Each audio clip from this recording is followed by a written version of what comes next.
questions. Yeah, really, a highly contested game. We knew it was going to be hard, and Arkansas, playing them one time already and having a little familiarity with them, helped.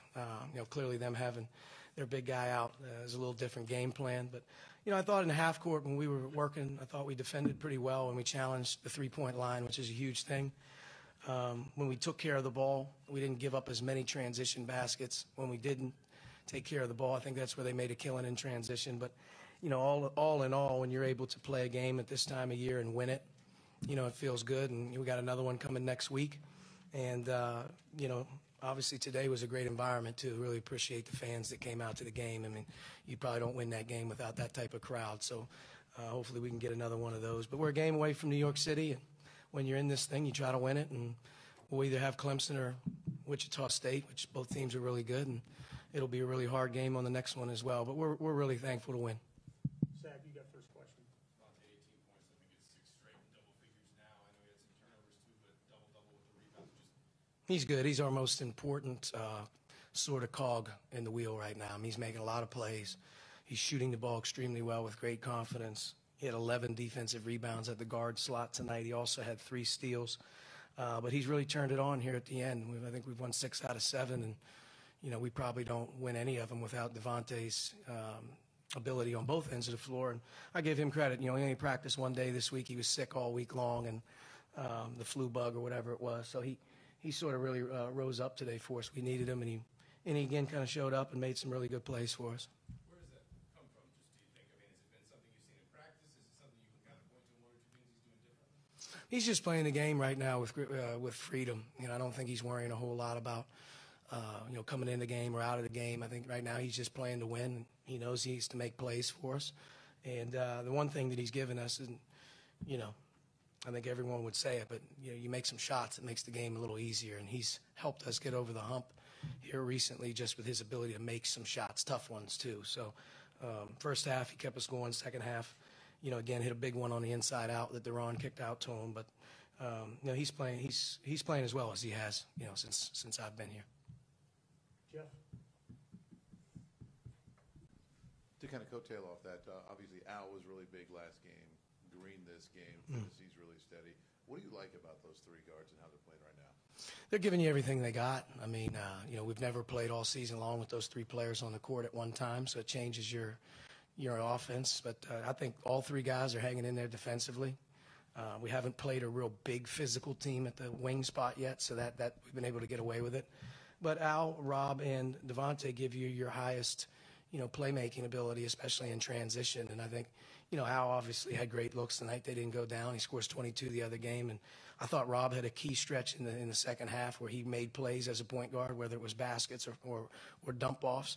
And Devontae, again, for the second game, like I said, he's continued to give us an added valued offensive player. And if we could ever get, sort of the three-point line really clicking with 2 guys or 3 guys, that just makes a world of difference for our team. Go ahead, Seth. Juwan and Deron were able to stay out of foul trouble in the first half, so you were able to go to them together a little more in the second half. How effective is that lineup with them both in there together for you? It's very effective. Deron obviously played 20 minutes today and had a big impact on the game with 10 points. He got fouled and shot 10 free throws, so he was good. And then he and Juwan together give us our most physical presence where we can throw the ball inside, and they do a good job, obviously, on the offensive glass for us as well. So that was big. And this next game, I'm assuming, without really knowing either team, we're going to need our biggest, strongest guys ready to go for these next 2. What were you looking at, fouling up 3 and then not fouling on that last possession, or did you want to foul on that last possession? Absolutely. We call timeout 2 foul, and it's just the way it goes sometimes. It's we definitely wanted to foul on the catch in the quarter court, and we got that one. It took the ball out, executed press offense, and got the foul. Devontae, goes to the line and stretches at 3. We call timeout, and obviously wanted him to catch it in the front court, and then have to dribble across half court and smack it down, at half court. Devontae didn't foul. And obviously the guy got shot off, but we were definitely looking to foul. We've always tried to do that under 11 and between 5 and 11, and you learn from the future. How if that banks in, there's some guys looking around funny. We got lucky. Played all year with Romeo, past couple of games without. The fact that the lineup moved or did change so all through the year, How do you think that prepared this team to just be without one of their guys? Yeah, I mean, we've played so many games without so many guys available. I think different guys have stepped up, and now that Romeo's not involved, that's a heavy window of minutes. Which, last game Demezi and Zach played a little bit, and then today we were able to play the 3 guards, and Zach gave good minutes. So, we'll see. We just keep plugging in the guys. We gotta go with it, and players at this time of year want to play, so they're excited. Duran seems to be moving pretty well. He was diving on the floor. Do you feel like he's as healthy as he's been all season long? Mm-hmm. Yeah, I think he's been playing pretty good basketball for us the last month and a half. He's had big games. He's had really key games for us. Today was another one, and he was able to get 20-some minutes. I thought he worked really hard after the St. Francis game and putting him in a situation, putting himself in a good spot mentally to be ready to go today. And he's going to have to be ready to go whether we play Tuesday or Wednesday of next week, because the size that we'll play with these next 2 teams will be more like a Big Ten game. There were people lined up outside even before doors open at 10:30. Big crowd for an NIT game. What were your thoughts, and what was the impact of the crowd today? Oh man, it's can't thank our fans enough.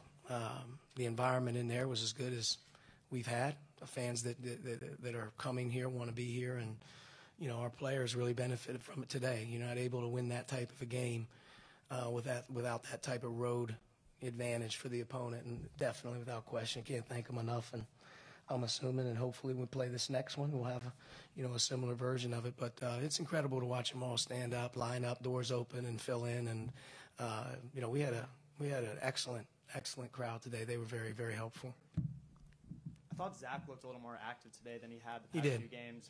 How much progress has he made health-wise? He's probably about 60%, 65%. His back isn't as bad anymore, but his foot has really eliminated him from being able to really cut and move. But here the last couple games, I think he's went with it. And in particular today, I thought he had a good bounce about him. Hustle, rebound, deflected balls, made a couple baskets, and, he was good. What's the latest on Romeo's status, and do you think he's possible for Tuesday or Wednesday? It's potentially, yeah. It's potentially. He's had more doctor's appointments here in the last couple of days that we're getting some more clarity, some X-rays, some MRIs, and some things just to make sure we're good. And I think that we feel good that he's making progress and he's feeling better. But until he says I feel great, we're not going to play. He's not practicing, so we'll see. I do think he's making progress. We're getting a lot of information from the doctors and whatnot, and he's taking his time with his rehab and making sure that he's doing his part, trying to get back. But he's sore. His pain is moving around a little bit, whether that's alignment or SI. But I don't think it's anything long term. It's going to be serious. It's just kid's logged a lot of minutes this season, and anytime you have your backs jarred or it doesn't feel good, anyone who's ever experienced that, you're very uncomfortable. So he's not going to be able to do anything until he gets that thing feeling pretty good. So we're hopeful. Got a couple more days to see where he's at. If he's not there, we'll play the game without him. And if we're able to keep advancing, the longer it goes, the better chance he has of coming back.